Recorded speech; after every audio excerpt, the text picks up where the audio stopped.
Currently, Russia is running out of fuel. One of the world's largest oil producers, Russia is now facing a fuel shortage. But soon it will be winter. Currently, Russia is fighting a war over oil. The Ukrainian military has changed its strategy and is actively using long-range drones to attack Russia's oil refineries. Russia's refining capacity has fallen by up to 45%, causing the worst fuel shortage since the Soviet Union's collapse. To give you an idea, the Ukrainian military has attacked almost every oil refinery, except for the Angarsk refinery in Irkutsk, Siberia. So far, all but the Angarsk refinery among Russia's top 10 oil refineries have been attacked. As a result, Russia faces a severe fuel shortage since major refineries have been shut down for weeks or months. Also, due to the fuel shortage, 35 regions in Russia have taken measures such as raising public transportation fares or reducing routes. Currently, you can see countless lines at gas stations across Russia. Restrictions on gasoline sales per person have already been implemented throughout the country. They have also imposed a ban on the export of gasoline, diesel, marine fuel, and gas oil until January 31, 2027. For gasoline, the ban on overseas sales applies to all exporters, producers, non-producers, and intermediaries, and lasts until the end of January next year. The Russian Ministry of Energy said the cabinet approved a plan to allow production, distribution, and import of Euro 2, 3, and 4 grade gasoline until July 1 next year. What these Euro grades mean is that the lower the number next to Euro, the more air pollution and pollutant emissions there are. So it's low-quality gasoline. Since 2016, the Russian government has maintained the Euro 5 grade, which limits sulfur content to less than 10 meter-curve per kilogram. But now, due to fuel shortages, they are in a position where they have to allow lower-grade gasoline as well. It's also worth noting that Russia has started directly purchasing gasoline from overseas due to the shortage. Reportedly, Russia is importing gasoline from countries like India, Kazakhstan, and Morocco. It's quite unusual for Russia, a major oil-producing country, to import large amounts of gasoline from overseas. The volume imported from India is especially notable. According to Kepler, which analyzes ship movements, about 42,000 tons of gasoline that departed from the Refinery refinery in India on July 26 arrived at the terminal in Beloyomol, northern Russia. This was the largest single shipment of gasoline imported by Russia. This means that Russia is securing large quantities of refined oil products from overseas to make up for the production shortfall at its domestic refineries. However, there is something even more unusual about this transaction. The Refinery refinery is owned by India's Nayara Energy, but Russia's state-owned oil company Rosneft holds a 49% stake in it. Surprisingly, over 90% of the crude oil processed at this refinery this year came from Russia. Crude oil produced in Russia is transported to India, refined into gasoline, and then the gasoline produced in this way is shipped back to Russia. This import is quite significant, not because Russia lacks crude oil itself, but because production disruptions at domestic refineries have made it necessary to bring in refined fuel from abroad. This means that the Ukrainian military's attacks have started to be effective. Even President Putin of Russia has acknowledged the current fuel shortage happening in Russia. President Putin stated that Russia is experiencing a certain level of fuel shortage. However, he did not see this as a crisis that could shake the national economy. President Putin said the fuel shortage is temporary and won't significantly affect Russia's economy.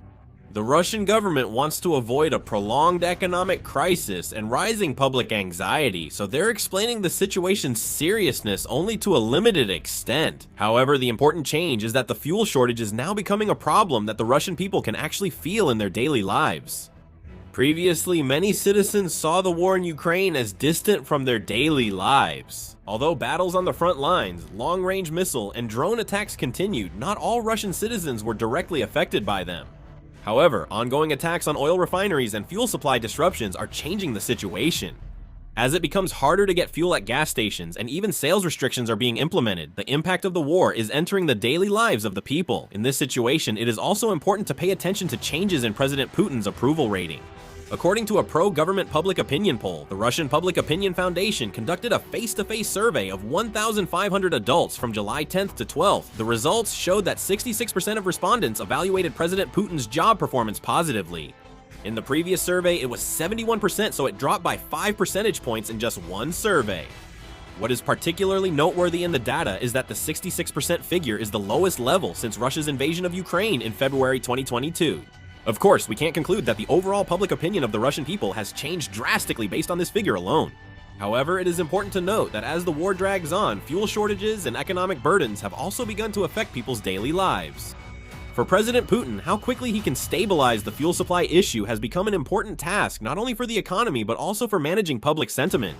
Ukraine has stated that its operations over the past 40 days have been very successful. Ukraine estimates that the logistics-related losses Russia has suffered from these operations amount to $12.2 billion, or about 17 trillion won. The Ukrainian military targeted not only oil refineries, but also at least 20 Wildberries facilities and logistics warehouses across Russia, including Kotovsk, St. Petersburg, and Perm.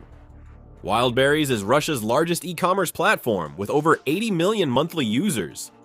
It is directly harming Russian consumers. Some experts believe this operation targeted the Russian general elections in June. By attacking oil refineries and logistics warehouses, Russian citizens are now directly feeling the war's economic and social effects. However, the real challenge begins as Russia soon faces winter. Russian winters bring much colder temperatures, causing a sharp rise in energy demand for heating and transportation across the vast country. In regions like Siberia and the Far East, which rely heavily on long-distance transport, fuel supply disruptions can have an even greater effect. In winter, a significant amount of fuel is needed not only for people to get around, but also to operate heating facilities, transport food and daily necessities, and carry out various snow removal operations. The important thing here is that it's not just a problem with gasoline. Diesel fuel also plays a very important role in Russia's logistics and industrial sites. Trucks and various transportation equipment need to operate properly for goods to move between cities and regions, and in winter, fuel is also needed to operate snow removal and heating-related equipment. If fuel is low and demand rises in winter, the Russian government may have to decide where to send the limited supply first. If the fuel shortage continues into winter, fuel may be prioritized for the military and strategic industries over civilian transportation. If the Russian government prioritizes fuel supply to maintain military operations and the operation of key national facilities, the shortage felt in the civilian sector could become even more severe. However, maintaining civilian supply could strain fuel resources for the military sector. Although we cannot yet conclude that Russia has entered such a situation, as winter approaches, how long the current fuel shortage lasts could become a very important variable. There is one crucial point here. Just because Russia's oil refineries were attacked doesn't mean damaged facilities can return to normal in just a few days. Since oil refineries have multiple processes connected in sequence, if a particular piece of equipment is seriously damaged, simply replacing that piece of equipment may not be enough. Since units that heat and separate crude oil, refining facilities, compressors, pumps, pipelines, power, and control systems are all interconnected, an issue in one area can impact other processes too.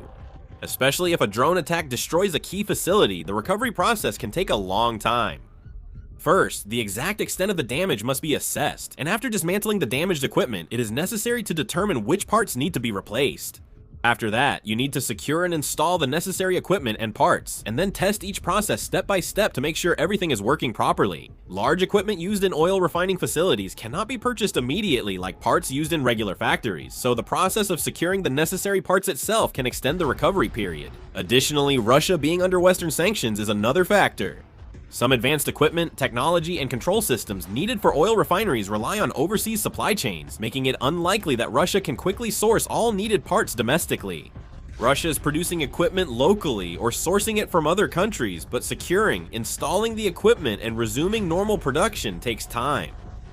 There were predictions that after the June attack, the Moscow oil refinery would struggle to quickly restore its damaged facilities. Industry insiders think it may take at least 6 months to restart some facilities. This means that the impact of attacks on oil refinery facilities does not end on the day the drones arrive, but can affect production capacity for several months afterward.